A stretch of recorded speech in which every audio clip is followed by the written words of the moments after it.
দুনিয়াতে যে আমলটি করতে সবচেয়ে কম সময় লাগে সেটা হচ্ছে নিয়াত। ইন্নামাল আমালু বিন্নিয়াত। প্রত্যেকটা কাজ নিয়তের উপর নির্ভর করে। অর্থাৎ নিয়ত ভালো হলে, আল্লাহকে রাজি খুশির উদ্দেশ্য হলেই কেবল আল্লাহ ওইটা গ্রহণ করে, এবং অন্য কিছুর উদ্দেশ্য হলে আল্লাহ ওইটা গ্রহণ করে না।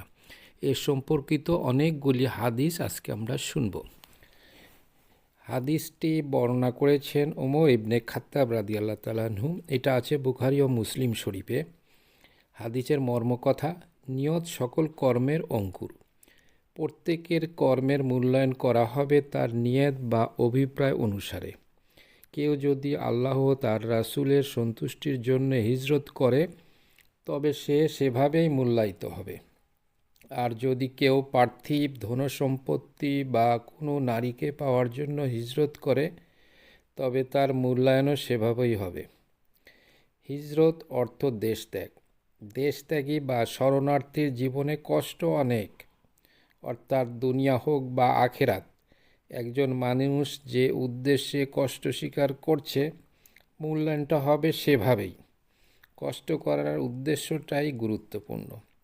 উম্মে কায়েস নামে এক কুমারীকে বিয়ে করার জন্যে মক্কা থেকে এক যুবক মদিনায় এসে নবীজি সাল্লাল্লাহু আলাইহি ওয়াসাল্লামকে বলেন। উমর ইবনে খাত্তাব রাদিয়াল্লাহু তাআলা আনহু বর্ণিত হাদিসটি বুখারী মুসলিম শরীফ থেকে নেওয়া হয়েছে। দ্বিতীয় হাদিসটি এটা আবু মালেক আশআরী রাদিয়াল্লাহু তাআলা আনহু হতে বর্ণিত। মুসলিম শরীফ ও নববী শরীফে বর্ণনা করা হয়েছে। প্রতিটি মানুষের সামনে একটি ক্রান্তিকাল। দুটি পথ তার সামনে থাকে। যখন সে মহাবিচার দিবসের চিন্তায় তার কর্মকে সমর্পিত করে, তখন সে পরিত্রাণের পথে এগিয়ে যায়, অথবা যখন সে প্রবৃত্তির দাসত্ব করতে যায়, তখন সে নিজের সর্বনাশ ঘটায়। হাদিসটি বর্ণনা করেছেন আবু মালেক আশআরী রাদিয়াল্লাহু তাআলা আনহু। এটা আছে বুখারী ও মুসলিম শরীফে। আরেকটি হাদিস যেটা আবু হুরায়রা রাদিয়াল্লাহু তাআলা আনহু হতে বর্ণিত। এটা আছে মুসলিম শরীফ ও ইবনে মাজাহ শরীফে। আল্লাহ তোমার চেহারা বা ধন সম্পত্তির দিকে তাকাবেন না, তিনি দেখবেন তোমার অন্তর আর হিসাব নেবেন তোমার কর্মের। আবু হুরায়রা রাদিয়াল্লাহু তাআলা আনহু হতে বর্ণিত। মুসলিম ও ইবনে মাজাহ শরীফ থেকে নেওয়া হয়েছে হাদিসটি। আরও একটি হাদিস আমরা বলব, যেটা বলা হয়েছে আবু হুরায়রা রাদিয়াল্লাহু তাআলা আনহু হতে বর্ণিত। এটা আছে মুসলিম শরীফে। আল্লাহর সন্তুষ্টির লক্ষ্য ছাড়া যাই করো না কেন, তা পরিণামে ব্যর্থ হবে। তাই বীর উপাধি পাওয়ার জন্য যুদ্ধ করো না, জ্ঞানী বলে স্বীকৃতি পাওয়ার উদ্দেশ্যে জ্ঞানার্জন ও জ্ঞান বিতরণ করো না, দাতা বলে পরিচিত হওয়ার জন্য দান করো না।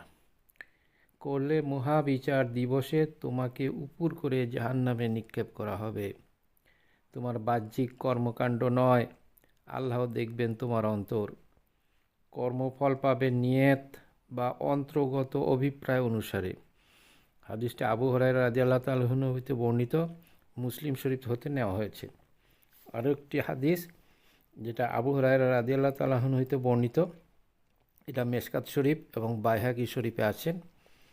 আর্থিকভাবে স্বনির্ভর হওয়ার জন্য, পরিবারের ভরণ পোষণের জন্য, প্রতিবেশীদের সাহায্য করার জন্যে বৈধ পন্থায় সম্পদ অর্জনের আন্তরিক চেষ্টা করো। মহাবিচার দিবসে তোমার চেহারা পূর্ণিমার মতো দীপ্তমান হবে। কিন্তু যদি তোমার অর্থ উপার্জনের লক্ষ্য হয় পার্থিব ভোগবিলাস, শান শওকত প্রদর্শনী এবং মানুষের বাহবা পাওয়া, তবে মহাবিচার দিবসে তুমি প্রভুর রোষানলে ভস্মীভূত হবে। এটা আবু হুরায়রা রাদিয়াল্লাহু তাআলা আনহু হতে বর্ণিত। মেশকাত ও বাইহাকী শরীফ থেকে নেওয়া হয়েছে। আরও একটি হাদিস আমরা পড়ব। এটা হচ্ছে উবাই ইবনে কাব রাদিয়াল্লাহু তাআলা আনহু হতে বর্ণিত। এটা আহমদ শরীফে আছে। মানুষকে দেখানোর জন্য বা মানুষের বাহবা পাওয়ার জন্য যে ভালো কাজ করবে, তার কোনো পুরস্কার মহাবিচার দিবসে আল্লাহ তাআলা দেবেন না।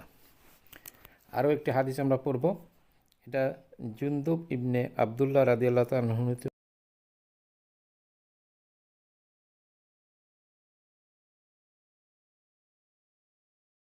আল্লাহ তাআলার রাজি খুশি করার উদ্দেশ্যে এবং রাসূলুল্লাহ সাল্লাল্লাহু আলাইহি সাল্লামের তরিকায় যে কাজ করা হয় সেই কাজের প্রতিদান আল্লাহ তাআলা দিবেন এবং সেটাই আল্লাহ তাআলার কাছে গ্রহণীয় হয়।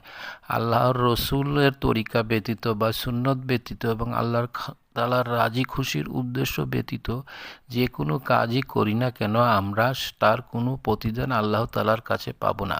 এই জন্য প্রতিটা কাজ করার আগে নিয়তকে খালেস করতে হবে যে নিয়াজটা আল্লাহ তাআলার রাজি খুশির উদ্দেশ্যে হচ্ছে কি না। যদি হয় এবং রাসূলের তরিকা মতো হয় তবে আলহামদুলিল্লাহ বলে কাজটা শুরু করা, আর যদি না হয় তাহলে বারে বারে ইস্তেগফার পড়ে নিয়তটাকে পরিশুদ্ধ করা, যাতে যতক্ষণ পর্যন্ত নিয়ত পরিশুদ্ধ না হয় ততক্ষণ কাজটা শুরু না করা।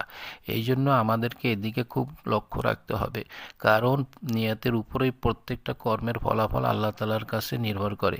হাসরের দিনে আল্লাহ সুবহানাহু ওয়া তাআলা সর্বপ্রথম নিয়তকে চেক করবেন, যার নিয়ত তাকে রাজি খুশির উদ্দেশ্য হবে তবে সে আমলের বদলা সে পাবে, আর যদি না হয় সে তার কোনো বদলা পাবে না।